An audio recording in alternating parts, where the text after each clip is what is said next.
Portfolio ম্যানেজারের জায়গা থেকে বাজারটাকে কি মনে করছেন? বিদেশি বায়াররা এখন কি করতেছে, দে আর শোয়িং ইন্টারেস্ট, যে মানে they are inquiring, they are throwing inquiries about the market, which is a good sign.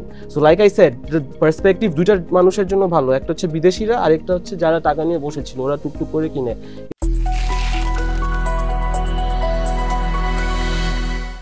TVS মার্কেটসে স্বাগত জানাচ্ছি, আমি আনিস রহমান। প্রিয় দর্শক, আমরা গত সপ্তাহে বাজারটা দেখছিলাম যে কিছুটা ব্যাক করার চেষ্টা করছিল, যে 4,700 পয়েন্ট থেকে কিন্তু 4,900 পয়েন্টের দিকে গিয়েছিল, কিন্তু শেষ কর্মদিবসে আমরা দেখছি যে 25 পয়েন্টের একটা কারেকশন হয়েছে। তার আগের মাসগুলোতে যদি বলি, সেই সময় কিন্তু 800 পয়েন্টের মতো একটা দর সংশোধন হয়েছে বা বাজার নিম্নমুখী গিয়েছে। এই পরিস্থিতিতে আসলে বাজার কোন দিকে যাবে? সামনে ইলেকশন আছে, তারপরে কিছু রুলস রেগুলেশনে কারেকশন হচ্ছে, সব মিলে আসলে বাজারের অবস্থাটা কি হবে, এসব বিশ্লেষণ করতে আমাদের সাথে যুক্ত হচ্ছেন পুঁজিবাজারে খুবই পরিচিত মুখ আহমেদ রশিদ লালির সন্তান রাইস আহমেদ রশিদ আমাদের টিভিএস মার্কেটসে যুক্ত হয়েছেন। রাইস, আপনাকে স্বাগত জানাচ্ছি টিভিএস মার্কেটসে। Thank you. আমরা এই যে আলাপটা শুরু করতে চাই, যে গত সপ্তাহের বাজারটা কেমন দেখলেন 5 কার্যদিবসের? দেখেন, গত সপ্তাহের বাজার আমি যেটা বুঝতেছি সেটা হচ্ছে, বাজার কিন্তু আপনার যদি খেয়াল থাকে 1400, 1500, 1600 কোটি টাকাও বাজারে ভলিউম হচ্ছিল। এমন কি হয়ে গেল যে আস্তে আস্তে আস্তে আস্তে বাজারটা এখন 300, 400, 500-র মধ্যে চলে আসলো, ইন্ডেক্সটা তো নিচে নামলোই। এইটার মূল যে রিজনটা সেটা হচ্ছে, বাজার যখন 1400-1500 কোটি টাকা ট্রেড হচ্ছিল, তখন হস্তক্ষেপ হয়েছিল কিছু। কিরকম হস্তক্ষেপ? বাইরের থেকে ধরেন আপনার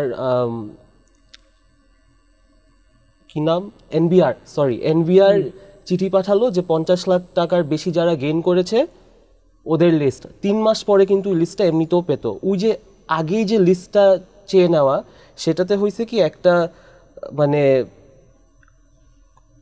কনফিডেন্সের একটা গিয়ে আঘাত লেগেছে বড় বিনিয়োগকারীদের। ভাই, আমি তো 3 মাস পরে দিতামই, আপনি এখনই এই জিনিসটা তুলে নিয়ে বসলেন। তারপরে ওইখান থেকে বের হয়ে আসতে না আসতে মার্জিন রুলের আমরা চেঞ্জেস দেখতে পাচ্ছি। আগেন আপনার কিন্তু যখন কোনো বিনিয়োগকারী ইনভেস্ট করে বা পরিকল্পনা করে ইনভেস্ট করার, ওরা কিন্তু একটা জিনিস মাথায় কনসিস্টেন্টলি রাখতে চায়, সেটা হচ্ছে যে পলিসিটা যেন কনসিস্টেন্ট থাকে। পলিসিটা যদি কনসিস্টেন্ট থাকে তাহলে ওদের বিনিয়োগ করতে সুবিধা হয়। আমাদের এখানে আমরা নানানভাবে অনেক সময় দেখেছি আমাদের কিন্তু বারবার পলিসি চেঞ্জ হতে থাকে, which is not a good indication for investors, high net হোক, সাধারণ বিনিয়োগকারী হোক, যেই হোক, মানে this is not a good indication. তারপরে আপনি আসলেন ব্যাংকিং বিষয়, যে 5টা ব্যাংক যে একসাথে হলো, এইখানে তো একটা খুবই মানে কিছু ফ্যাক্টরস ঘটেছে যেটার কারণে খুবই নেগেটিভ একটা ইমপ্রেশন তৈরি হয়েছে। সবচেয়ে বড় কথা হচ্ছে, যারা শেয়ারগুলোতে ইনভেস্ট করেছিল, এই ক্যাটাগরিতে ইনভেস্ট করেছিল ওই সময়, অডিটেড রিপোর্টস, তারপর ওরা ডিভিডেন্ড দিয়েছে, অডিটেড রিপোর্টস, তারপরে বাংলাদেশ ব্যাংক, এসইসি সবাই কিন্তু এটা অ্যাপ্রুভ করেছে। সবাই বলছে হ্যাঁ ঠিক আছে, that is how they gave the dividends, right? এখন যখন আপনি এটাকে মার্জার করবেন বা যাই করবেন, সো কল মার্জার, ওইটাতে আপনি কি বললেন যে বিনিয়োগকারীরা কিছু পাবে না, বিকজ এনএভি নিচে, সব কিছু মাইনাস। কয়েকদিন আগে তো আপনারা এই ডিভিডেন্ডটা দিলেন, রাইট? সো এখন অ্যাজ এন ইনভেস্টার, যে ফার্স্ট অফ অল এই ক্যাটাগরিতে ইনভেস্ট করেছিল, আমি কতটুক ভরসা রাখতে পারবো ওই অডিটেড স্টেটমেন্টটাতে? ওইটা দেখেই তো বিনিয়োগগুলো হয়। তো এই যে আমি একটা জিনিস দেখে ইনভেস্টমেন্ট করলাম, এখন আপনি বললেন যে ইট ইজ নেগেটিভ, তার মানে something was not correct in the audited statement which আপনারা দিলেন, ব্যালেন্স শিট। আমরা তো ব্যালেন্স শিট দেখেই ইনভেস্ট করব, করা হয়েছে যে সব সংস্থা নিয়ন্ত্রণ। এখন এইটা তো একটা, এর উপর থেকে বললো যে যারা ইনভেস্ট করেছে কিছু পাবে না, মানে কি ঘলাসা জিনিসটা, যে কিছু পাবো নাকি পাবো না। ফার্স্টে বললো পাবো না, তারপরে প্রোটেস্ট করার পর, বিনিয়োগকারী ভাইরা প্রোটেস্ট করার পর কি হলো যে হ্যাঁ ঠিক আছে পাবেন, মানে যারা অ্যাপ্লাই করবে। মানে এত আনসার্টিনিটি, এত একটা ঘোলাসের মতো একটা পরিবেশ, তার উপরে এটা তো খালি ব্যাংকিংয়ের জিনিসটার উপরে আপনি এখন কাউন্ট করলে হবে না। আপনি কিন্তু এমন একটা মেসেজ দিয়ে দিয়েছেন, এখন আপনি অন্য যে কোনো শেয়ার আমি যদি কিনি, আমার মাথায় তো একবার হলেও আসবে যে সবাই অ্যাপ্রুভ করছে, ঠিক আছে, but is this actually correct? আমি কি এটার উপরে রিয়্যাক্ট করব, এটার উপরে মানে অ্যাক্ট করব, শেয়ার কিনবো, বেচবো, কি করব? আমার ভিতরে একটা ডাউট চলে আসে, বিকজ উই ব্যাংকিং এর যে জিনিসগুলো আপনি সব দেখালেন, জিনিস একটা সন্দেহের চোখে দেখার জায়গা চলে হ্যাঁ, তো আসছে। কনফিডেন্টটা খুব নেগেটিভলি কিন্তু গিয়ে আঘাত করলো। আরেকটা যেটা ওভারঅল কারণ, সেটা হচ্ছে political instability and economic instability. আপনার যদি যে কোনো একটা কোম্পানি, ও যদি ব্যবসাই না করতে পারে, ওর যদি কোনো সেলই না হয়, ওর যদি কোনো প্রফিট গ্রোথই না হয়, ওর যদি রেভিনিউই আটকায় যায়, ওই কোম্পানি কোথার থেকে গ্রো করবে আর ওই কোম্পানির জন্য কে বিনিয়োগ করতে আসবে? মানে it's a factor of economic আনসার্টেনিটির যেটা সমস্যা, যেটা সব মেলা ব্যবসায় কিন্তু প্রবলেমে আছে, ছোট বড় সবাই। তার উপর থেকে পলিটিক্যাল ইনস্টেবিলিটিও কিন্তু আছে, যার কারণে আপনার মানে খুবই একটা মানে পলিটিক্যাল ইনস্টেবিলিটি তো একটা মেজর ফ্যাক্টর আনসার্টেনিটি তৈরি করার জন্য, যে আমার আজকে এটা করব, কালকে কি হয়, মানে তো বুঝতেই পারতেছেন জিনিসটা। আমি আরেকটা জিনিস বলি, বাজারের এখন যে পরিস্থিতি, এটা আবার এসব তো নেগেটিভ বললাম, কিছু মানুষের জন্য অলরেডি মানে বাজারটা, আমি বলতে চাই যে কিছু মানুষের পার্সপেক্টিভ টুয়ার্ডস দ্য বাজার ইজ গুড। কেন গুড? যাদের কাছে টাকা আছে, যারা টাকা নিয়ে বসেছিল, ওরা কিন্তু এখন খুবই ইন্টারেস্টেড হচ্ছে, যার কারণে আনসারিং ইউর কোয়েশ্চেন, যে 4700 to 4500 এর দিকে যখন ইন্ডেক্সটা যায়, 4500 4700, তখন কিন্তু এই যে যারা সাইডলাইনে বসে থাকে, এরা কিন্তু টুকটুক টুকটুক করে আসে, যার কারণে 2-3 দিন বাজারটা আপনার একটু আপওয়ার্ড ট্রেন্ডে ছিল আর হালকা পাতলা ভলিউমটা বাড়ছে। বিকজ এই সব মানুষ যারা বসে থাকে, এদের জন্য এটা খুবই মানে লুক্রেটিভ একটা সময়। না, আমি যদি একটু বলি যে আমরা কিন্তু প্রতি বছরই দেখি যে যখন জুন ক্লোজিং কোম্পানিগুলোর হিসাব দিতে শুরু করে, সেই সময় বাজার একটা ভাইব্রেন্ট জায়গা থেকে হয়তো একটু নিচের দিকে যায়, শেকি মার্কেট হয়ে যায়, কিছুটা ডাউনফলও হয়। মানে এটার রিজন হচ্ছে যে মানুষজন বুঝতে পারে না যে 9 মাসের যে হিসাব দিয়েছে, যখন নিরীক্ষিত হিসাবটা দিবে, সেই সময় কি আসলে এই হিসাবটা থাকবে কিনা। এইসব কারণে আমি দেখেছি যে গত কয়েক বছরের মার্কেট যদি অক্টোবর, মানে আপনার অক্টোবর থেকে মার্কেটটা একটু এর দিকে যায়, আবার ডিসেম্বরের দিকে যে ঘুরে যায়। তো আপনার কি মনে হয় যে এই পিরিয়ডিক যে চেঞ্জটা, এটাও কি যে কোনো ধরনের প্রভাব ফেলছে? এটা খুবই কম, এটা মানে লাস্ট কয়েক মাসে এটা তো জেনারেলি হয়েই থাকে, বাট এখন তো বিনিয়োগকারীদের মানে এটা একটা গিভেন জিনিস যে ইকোনমিক এটা ভালো না, সিচুয়েশন ভালো না, কোনো ব্যবসায়ী ভালো করতে পারতেছে না, আমি কি ডিসিশনটা নিব। আগে তো তারপরেও আসতো, কি আসবে দেখে তারপরে আমি এটা করব, যার কারণে ওই টাইমটাতে একটু, যেটা বললেন আপনি, একটু স্লো থাকতো। বাট এখন তো along with this a bigger factor is কোনো ব্যবসা ভালো করতেছে না, আমি কোথার থেকে কি দেখে, মানে এটা তো জানাই ভালো হচ্ছে না, মানে ইকোনমিক প্রবলেমগুলোর কারণে ভালো চাই, আমি কিভাবে কোনো জায়গায় কিসে ইনভেস্ট করব, মানে এখানে একটা কনফিউশনের মতো একটা কাজ করে বিনিয়োগকারীদের মধ্যে। আমি যেটা শেষ করতে চাচ্ছিলাম সেটা হচ্ছে the other perspective, the good side যেটা বলছিলাম, সেটা হচ্ছে আমাদের পিটা এখন কিন্তু 9-এর দিকে। আপনি যাই কিনবেন, এভরিথিং ইজ আন্ডার ভ্যালুড। আমি তো বলবো লাস্ট 7-8 মাস ধরে যারা বসেছিল অ্যাট এনি প্রাইস যেটা তারা কিনতেছে, they will benefit at some point, because P is at 9। বিদেশি মানুষজন এখন, মানে বিদেশি বায়াররা, পার্সোনাল পার্সপেক্টিভ থেকে বলছি, বিদেশি মানুষজন, বিদেশি বায়াররা এখন কি করতেছে, দে আর শোয়িং ইন্টারেস্ট, যে মানে they are inquiring, they are throwing inquiries about the market, which is a good sign. So like I said, perspective দুইটা মানুষের জন্য ভালো, একটা হচ্ছে বিদেশিরা, আরেকটা হচ্ছে যারা টাকা নিয়ে বসেছিল, ওরা টুকটুক করে কিনে। এই জন্য আপনি সবসময় দেখবেন যখনই বাজার 4500 to 4700 যায়, ওখান থেকে কিন্তু আবার ঘুরে দাঁড়ায়, বাউন্স ব্যাক করে বাজারটা। এই যে আপনি বাউন্স ব্যাকের কথা বলছিলেন, যে বাজার বাউন্স ব্যাক করে, আমরা সামনে হচ্ছে ইলেকশন আছে, ইলেকশনের পরে যারা পলিটিক্যাল পার্টির আছে তাদেরকে নিয়ে ঢাকা স্টক এক্সচেঞ্জ বহুবার বহু ধরনের সেমিনার করেছে, তাদের নেতৃবৃন্দরা সেখানে উপস্থিত হয়েছে। তারা কিন্তু বলেছেন যে আগামী যে সরকার আসবে তারা কিন্তু এই পুঁজিবাজারকে ফোকাস করবে। ইভেন এখন যে সরকার প্রধান আছে তিনিও কিন্তু পুঁজিবাজার স্টেক হোল্ডারদের সাথে একবার বসেছিলেন, কথা বলেছেন। বাজারে কি কোনো ইম্প্যাক্ট পড়ছে কিনা? আমি ভিজিবলি কোনো বাজারে ওনার বসার কোনো ইম্প্যাক্ট আমি দেখছি, বাজার ডেভেলপমেন্টের কোনো কাজ কিন্তু ওইভাবে ওই অর্থে হয় নাই, ঠিক আছে। আরেকটা জিনিস আমি যেটা বলে রাখতে চাই, সেটা হচ্ছে আগামী নির্বাচনে আমার কিছু, মানে এটা পাবলিক একটা অ্যাজাম্পশন যে নির্বাচন হলে মোস্ট লাইকলি বিএনপি আসবে পাওয়ারে। তো ওইখানে একজন খুবই স্ট্রং একটা সিনিয়র নেতার সাথে কথা হয়েছিল, ওনার সাথে কথা বলে যা বুঝতে পারলাম সেটা হচ্ছে মানে বিএনপি এজ আ দল, ওদের পুঁজিবাজার নিয়ে খুবই মানে একটা বড় পরিকল্পনা আছে, খুব পজিটিভ পরিকল্পনা আছে যেটাতে বাজারে অনেক ভালো ইম্প্যাক্ট হবে, ইন্ডেক্স যেটা হয় ওটা অনেক মানে ইন্ডেক্স যে অনেক বাড়বে, মানে বলতে চাচ্ছি যে ইন্ডেক্স 8,000, 10,000, 12,000 খুব লাইকলি ইলেকশনের পরে হবে।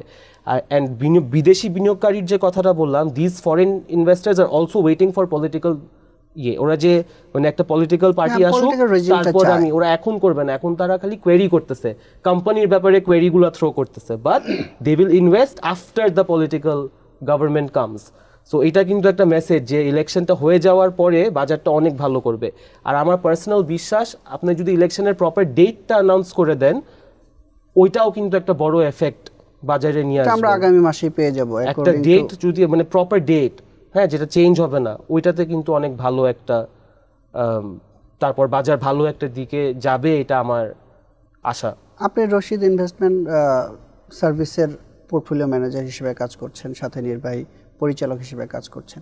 তো পোর্টফোলিও সাজানোর ক্ষেত্রে ডিসেম্বরের দিকে এসে মানে আসলে কি জিনিসটা মাথায় আসছে, আপনাদের বিনিয়োগটা কোন খাতে যাবে, সেটা কি ডিসেম্বর ক্লোজিং যাবে কিনা, নাকি জুন ক্লোজিং যেসব কোম্পানি কারেকশন হয়ে গেছে, মনে হচ্ছে আর্নিংস ভালো দিয়েছে, ডিভিডেন্ড ভালো দিয়েছে, বাট দর পড়ে গেছে, এই সব জায়গায় আমরা অনেক কোম্পানি আবার এদিকে দেখেছি যে তার স্মরণকালে সর্বনিম্ন অবস্থানে আছে। সেই পোর্টফোলিও ম্যানেজারের জায়গা থেকে বাজারটাকে কি মনে করছেন? আমি একটা এক্সাম্পল দিয়ে শুরু করি। এক্সাম্পলটা হচ্ছে, যখন ঝড় বৃষ্টি হয়, বন্যা হয়, তখন একটা বিল্ডিংয়ে যখন বন্যা ঢুকে, আর যখন একটা টিন শেডের বিল্ডিং তো না, একটা টিন শেডের ভিতরে যখন পানি ঢুকে, তখন কি হয়? তখন আমরা তো সচরাচর জানি যে আসলে টিনের বিল্ডিং যেটা, সেটা একটু ভঙ্গুর থাকে, সেটা অনেক সময় নষ্ট হয়ে যায়, ধ্বংস হয়ে যেতে পারে, বিল্ডিংটা টিকে থাকে।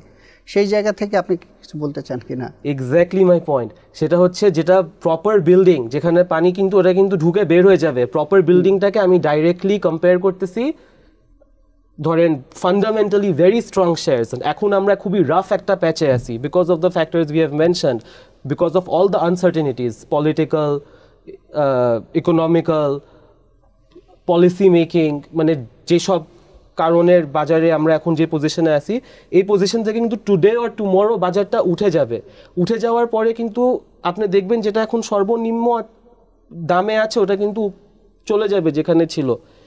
আর যেগুলা আপনি বলতে চাচ্ছেন যে যেটা আগে একটা সময় ট্রেন্ডিং ছিল, কোনো সময় 50 টাকা ছিল, 60 টাকা ছিল, সেটা এখন 5 টাকা, ওইটা এখন দেখতে অনেক লুক্রেটিভ মনে হবে যে 5 টাকা আমি বিনিয়োগটা করি, বাট আমি অ্যাজ আ পোর্টফোলিও ম্যানেজার আমি প্রেফার করব যেগুলা ফান্ডামেন্টালি স্ট্রং, যেগুলো একদম পড়ে গেছে দাম, they are the right stocks to pick. এখন বাকি যেসব শেয়ারগুলো আছে যেগুলো বললাম, যেটা অনেকে জাঙ্ক বলে বা আগের ট্রেন্ডিং ছিল 50 থেকে 5 হয়ে গেছে, আমার কাছে পার্সোনালি মনে হয় এইসব শেয়ারগুলো পিক আপ করবে যখন বাজারটা ভাইব্রেন্ট হয়ে যাবে। বাজারে এখন কিন্তু বাজারে কোনো স্ট্রেংথ নাই, যখন ভাইব্রেন্ট হয়ে যাবে তখন গিয়ে আপনি দেখবেন যে আবার মানুষ ওগুলাতে স্পেকুলেট করা শুরু করবে। ওই কোম্পানিটা এখন ডাউন, ওইটার সমস্যা চলতেছিল, এখন যেহেতু দিনকাল ভালো হয়েছে, কারণ দেশটা ভালোর দিকে যাচ্ছে, পলিটিক্যালি সব স্টেবল, এখন আমরা এটাতে কেনা শুরু করি যে কোম্পানিটা প্রবাবলি ভালো করবে সামনে, তখন গিয়ে আপনি ওইসব শেয়ারগুলো কিনেন। হয়তো 2-1 টাকা বেশিতে কিনতে হবে, বা তখন আপনি তো ওটা কিনতেছেন তাতে মানে করার জন্য, ট্রেড করে রিটার্নটা কুইক রিটার্নস এর জন্য আপনি ওই জিনিসটা করতে, এখন না করে ইভেন দো প্রাইসেস লুক্রেটিভ আপনার করা উচিত যখন বাজেটটা পিক আপ করে। এখন আপনি করেন যেটা অলরেডি পড়ে গেছে, ভালো কোম্পানিগুলা, আপনি ওখান থেকে অনেক ভালো রিটার্নস আশা করি যে পাবেন। ওই যে আমি বলছিলাম যে পোর্টফোলিও ম্যানেজার হিসেবে আপনি আসলে এখন কোন খাত বা এখন আমি এন্ডিং ইয়ারকে মাথায় রেখে আপনি পোর্টফোলিও সাজাচ্ছেন? বলতে চাচ্ছি এখন বাজারের যে অবস্থা, এটাতে বাজারের পালস, বাজারের সেন্টিমেন্ট এবং পাবলিক সেন্টিমেন্টটাতে আমি বেশি ফোকাস করতেছি রাইট নাও। এইসব ক্লোজিং এর এফেক্ট তো আমরা সবসময় দেখে আসছি, ওগুলোর সাথে এখন এইসব জিনিস কিন্তু অ্যাড হচ্ছে, আর এগুলার কিন্তু ওয়ে করলে these are more than the things that we already know, যে এগুলা এতদিন যেটা দেখে আসছে, এখন তো একটু ডিফারেন্ট জিনিস দেখতেছি। সো আমি যেটা করি সেটা হচ্ছে যেভাবে পোর্টফোলিওটা গুছাই, আমার কাস্টমারের যার যতটুকু রিস্ক অ্যাপিটাইট আছে, এবং এই ওদের রিস্ক অ্যাপিটাইটটাকে আমি কম্বাইন করি আমার সেন্টিমেন্ট এবং পালসের সাথে। এখন বাজার কি পালস দেখাচ্ছে, এখন বাজারের পালস দেখে মনে হচ্ছে ইটস ভেরি, মানে এখন ইটস লাইক মানে I এখন forgot আসলে the word. কোন দিকে যাবে বোঝা anxious, যাচ্ছে না। এখন anxious and uncertainty. কেন anxious আমি আপনাকে বলি এই মুহূর্তেরটা এখন anxious এই কারণে বিকজ আপনি যদি মার্জিন রুলের বিষয়টাতে আসেন ওটা এখন কোর্টে আছে ম্যাটারটা। এটা যদি ডিএসসি, এসইসি, ডিবিএ, অন্যান্য স্টেক হোল্ডার্স যারা ওরা যদি একবারে বসে জিনিসটাকে মিটিগেট করতে পারে, যদি কোর্টে না যাওয়া লাগে তাইলে আমার মনে হয় আরও বেটার হতো। এখন যেহেতু কোর্টে চলে গেছে এখন উইন্ডোটা কিন্তু রেস্ট্রিক্টেড কিভাবে? কোর্টটা তো এখন একটা ডিসিশন দিলে এখন তো বিনিয়োগকারীরা তারপর আর কি করবে? So your window is automatically restricted over here.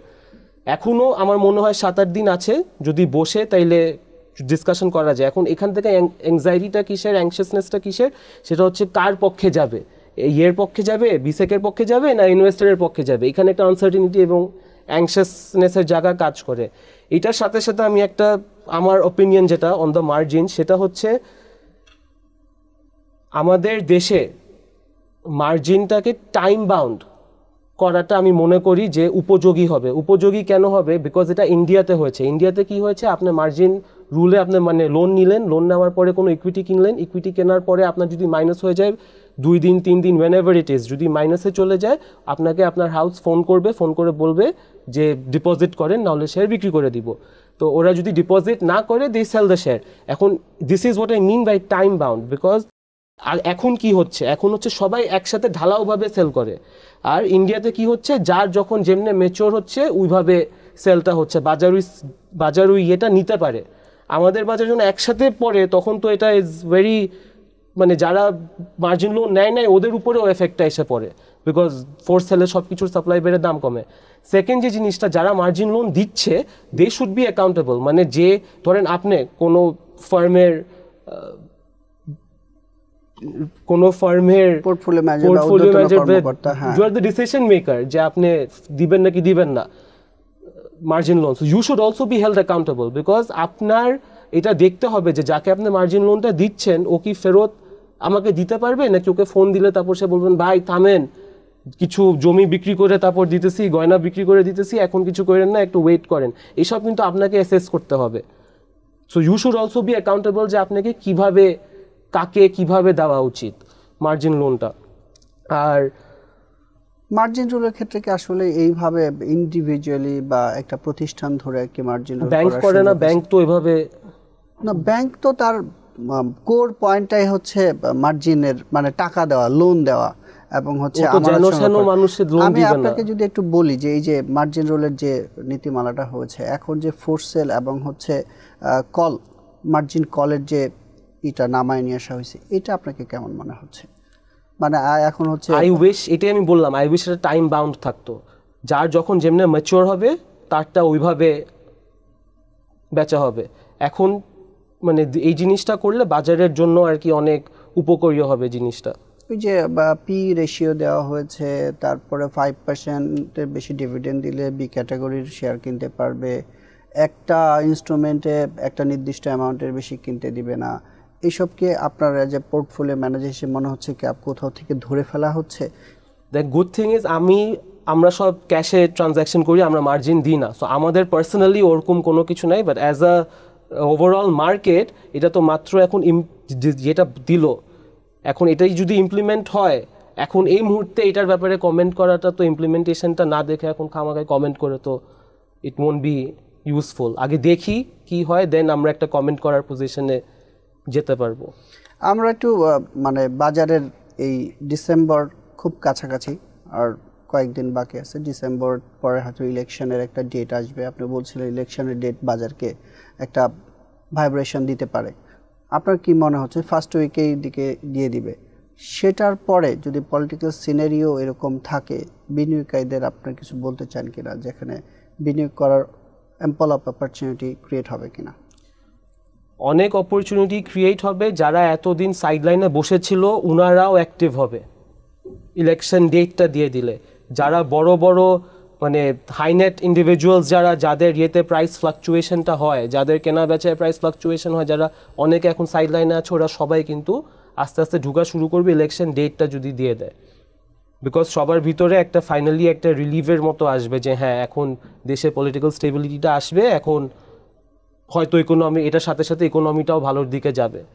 So এইটা খুব আশা করি যে ইম্পর্টেন্ট একটা ফ্যাক্টর ডেটটা দেওয়ার, আর তখন ওইটা দেখে বুঝে ইনভেস্ট করা। বাই দেন তখনও কিন্তু সুযোগ থাকবে ভালো শেয়ারগুলো কম দামে কেনার। সো আমি বারবার বলবো আপনারা ভালো শেয়ারটা উঠান, মানে বাস্কেটে ভালো শেয়ার থাকলে টুডে টুমোরো একটা ভালো আসবে। আপনার যে লুক্রেটিভ ট্রেন্ডিং 50 টাকা আছে এখন 5 টাকা এখন কিনি, এটাতে এখন যেন না, বাজারটা আগে দেখেন, ইলেকশনটা হোক, পলিটিক্যাল সরকারটা আসুক, তারপরে এই যে লুক্রেটিভ স্টকগুলোতে যেটা সবার কিনতে ইচ্ছা করে তখন শেয়ারে আপনি পরে ঢুকতে বলছেন যে এখনই না, বাজারটা ভাইব্রেন্ট। বিকজ যারা স্পেকুলেট করে ওরা কি দেখে স্পেকুলেট করে? এসব পরিস্থিতি দেখেই তো ওর ব্যবসার ভালো করবে নাকি করবে না, সামনে কি আসতেছে ওইটা দেখেই তো স্পেকুলেটটা করবে। সো ইলেকশনটা হোক, দেখেন ওদের কি হয়, তারপরে you should think about investing in those lucrative stocks যেটা এককালে ট্রেন্ডিং ছিল। এখন অনেক ভালো শেয়ার আছে অনেক ভালো দামে, ওগুলা উঠানো ভালো ডিসিশন হবে আমার মতে। আমরা শেষ করতে চাই, তার আগে একটু বলতে চাই যে এই যে স্মার্ট বিনিয়োগকারী বা আপনি বলছিলেন টাকা নিয়ে বসে থাকে, বাজার একটা নির্দিষ্ট পয়েন্ট আসলে কিনে, তারপর একটা শর্ট রানে একটা জাম্প করে, তারপর তারা সেই জায়গায় সেল করে আবার টাকা নিয়ে বসে থাকে। তো এই সার্কেলে পড়ে সাধারণ বিনিয়োগকারীরা বারবারই হচ্ছে মানে ক্ষতিগ্রস্ত হয়। মানে স্মার্ট বিনিয়োগকারী আসলে লং রান ধরে ইনভেস্টমেন্ট করে না, তারা শর্ট রান করে। এখনো কি ওই পজিশনই আপনি দেখছেন কিনা? স্মার্ট বিনিয়োগকারীরা এখন যারা যেরকম অনেক শেয়ার আছে যেগুলো এখন কম দামে যারা বসে থাকে, এই যে যেটা বারবার বলতেছে যারা বসে আছে, ওরা কিন্তু ভেরি সুন, মানে আমি তো শেয়ারের নাম নিতে পারতেছি না, but that I am talking about very fundamentally strong shares. ওই সব শেয়ারগুলো যারা এখন নিচ্ছে ওরা জানে যে বাজার 8,000 10,000 ইন্ডেক্সে গেলে এই শেয়ারগুলো কই যাবে, আর এই শেয়ারের দাম বাড়লে কিন্তু 8,000 10,000 যাওয়াটা আরও easy, because those shares have a very big contribution in index movement, index contributor যেটাকে আমি বলি। আর যেগুলো ছোটোর ভিতরে আছে সেটা মানে ছোটোর ভিতরে মানে বি ক্যাটাগরি তো ভালো স্টকস আছে। আই মিন কেমনে বুঝাবো, মানে যেগুলা ধরেন 20 টাকার কারণে হয়তো ডিভিডেন্ড কম দিয়েছে, বাট নেক্সট ইয়ার আবার ভালো করবে, ওগুলাতেও তারা মানে কিছু মানে আগে যা দেখে আসছি যে 10 দিন 15 দিন ওই জিনিসটা এই স্মার্ট ইনভেস্টাররা আমার মতে এখন এই জিনিসটা থেকে ওরা একটু বিরত থাকবে, বিকজ দে আর গোয়িং, এটা কিন্তু once in a lifetime opportunity যে সরকার চেঞ্জ হবে, এখন সব দাম নিচে, পলিটিক্যাল ইনস্টেবিলিটি, ইকোনমিক স্টেবিলিটি ভালো না, সব জায়গায় আনসার্টেনিটি খুবই ভালো, এটা এই সুযোগ রোজ রোজ আসে না, যার কারণে ওদের এই যে বেচা শর্টে বেচা আবার কেনা এই জিনিসটা ওরা কিন্তু মানে শিগগিরই করবে না।